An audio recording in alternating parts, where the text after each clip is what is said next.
Shalom. आज जिस विषय पर आपसे बात करना चाहता हूँ, वो विषय है धार्मिकता के दास। रोमी 6:19 में लिखा है, मैं तुम्हारी शारीरिक दुर्बलताओं के कारण मनुष्यों की रीति पर कहता हूँ, जैसा तुमने अपने अंगों को कुकर्म के लिए अशुद्धता और कुकर्म के दास करके सौंपा था, वैसे ही अब अपने अंगों को पवित्रता के लिए धर्म के दास करके सौंप दो। ये पौलुस रोमी अध्याय 6 में बपतिस्म की बात करता है, बपतिस्मा की बात करता है कि कैसे हम उस बपतिस्मा जो हमने लिया है, उस धार्मिकता जो हमने पाई है, उसको हम संभाल के रख सकें। यहाँ बोलता है कि तुम्हारे जो अंग है, वो पहले कुकर्म के लिए अशुद्धता और कुकर्म के दास करके सौंपा था। मतलब हमने हमारे अंगों को, हमारे मन को, मस्तिष्क को, हमारे आँखों को, हमारे कानों को, हमारे मुँह को, पैरों को, हाथों को, हमने सबको अशुद्धता के, कुकर्म के दास करके सौंप दिया था। किसको? शैतान। उस समय हम शैतान के अधीन थे।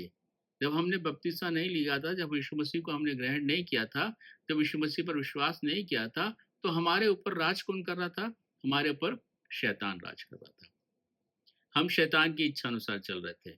हम शैतान हमसे जो करवाता था हम वो करते थे, और हमारे हर अंगों का स्वामी वो उसको बना के रखा थे, और हम उसकी इच्छा अनुसार चलते थे। स्वामी मतलब क्या होता है? स्वामी वो होता है, उसके नीचे जितने लोग होते हैं वो उसके गुलाम होते हैं। वो जैसा बोलता था वैसे ही करते हैं। और गुलाम जो होता है वो अपनी इच्छा से कुछ नहीं कर सकता। वो सिर्फ स्वामी की इच्छा से ही कर सकता है। इस प्रकार से हम जब शैतान की गुलामी में थे, शैतान हमारा स्वामी था, तो शैतान हमारे अपने पर अधिकार चलाता था। हम शैतान की इच्छा अनुसार काम करते थे, हम शैतान के अधीन थे। लेकिन आज हमारा स्वामी कौन है? एक सोचने के विषय है। जब हमने बपतिस्मा लिया, जब हमने यीशु मसीह को ग्रहण किया, तब हमारा स्वामी कौन है? अगर अभी भी हमारा स्वामी शैतान है, तो हमारे बपतिस्मा का, हमारे ईश्वर पर विश्वास करने का कोई मतलब नहीं है। इस समय हमारा स्वामी बदल जाना चाहिए। इस समय हमारा स्वामी प्रभु यीशु मसीह होना चाहिए, और इस समय हमारे ऊपर प्रभु यीशु मसीह का अधिकार होना चाहिए। और ये अधिकार कब दिखेगा कि हमारे ऊपर अधिकार किसका चलता है? कब दिखेगा? जब हमारे अंग धार्मिकता के काम करने लगेंगे, जब हमारे अंग धार्मिकता के दास हो जाएंगे। वो धार्मिकता जो प्रभु यीशु मसीह ने हमें दी है, उस धार्मिकता के अनुसार से हम जीवन बिताने लगेंगे, क्योंकि वो हमारा स्वामी है।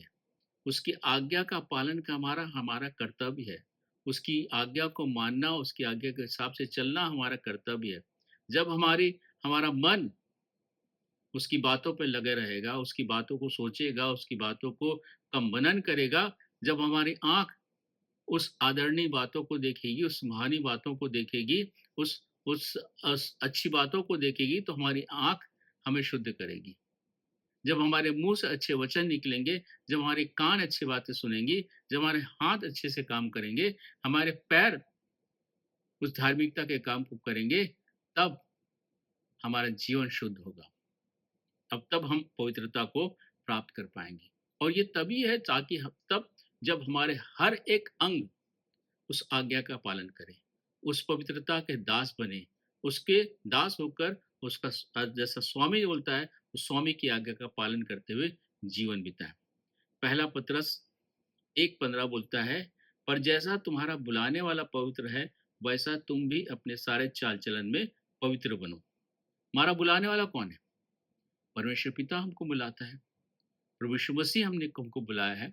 अगर रोमी 1:7 में लिखेंगे, तो बोलता है, तुम पवित्र होने के लिए बुलाए गए हो। हमको पवित्र होने के लिए बुलाया गया है।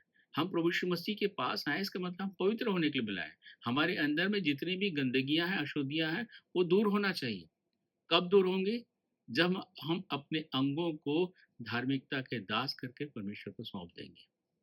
जब हमारे अंग परमेश्वर पिता की आज्ञाओं को मानेंगे, हमारे अंग उनके आदेशों पर चलेंगे, उनके पीछे चलेंगे, बिना तर्क वितर्क करके हम उनकी आज्ञाओं को मानते चले जाएंगे, तो हम हमारे अंदर में वो शुद्धता आती जाएगी, पवित्रता आती जाएगी।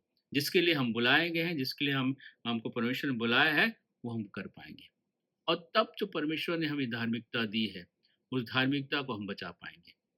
इसलिए ये ज़रूरी है हमको कि हमारे जितने भी अंग हैं, उस अंग को अब हमें परमेश्वर के पास सौंपना है कि हमारे अंग उस धार्मिकता के दास बने, उस धार्मिकता के गुलाम बने, ताकि हम हमारा जीवन पवित्र हो और हम उस पवित्रता के साथ जीवन बिताएँ और उस धार्मिकता को सँभाल के रखें, जो हमारे प्रभु यीशु मसीह पर विश्वास करने के द्वारा हमें जो धार्मिकता मिली है। और तब एक ऐसा जीवन बिताएँगे हम इस धरती पर, जो जीवन परमेश्वर को प्रसन्न करेगा और वो जीवन हम उस जीवन के द्वारा उस अनंत जीवन को प्राप्त कर पाएँगे। जो हमारे लिए एक आशा रखी है, उस आशा को प्राप्त कर पाएँगे। इसलिए उस आशा को प्राप्त करने के लिए बहुत ज़रूरी है कि हमारे अंग हमारे कंट्रोल में रहें। हमारे अंग धार्मिकता के दास बनकर रहें, ताकि जो परमेश्वर पिता की आज्ञा है, उसका पालन करते हुए हम इस धरती पर इस जीवन को बिता सकें। परमेश्वर इन वचनों के द्वारा हम सबों को बताए कि आशीष दे।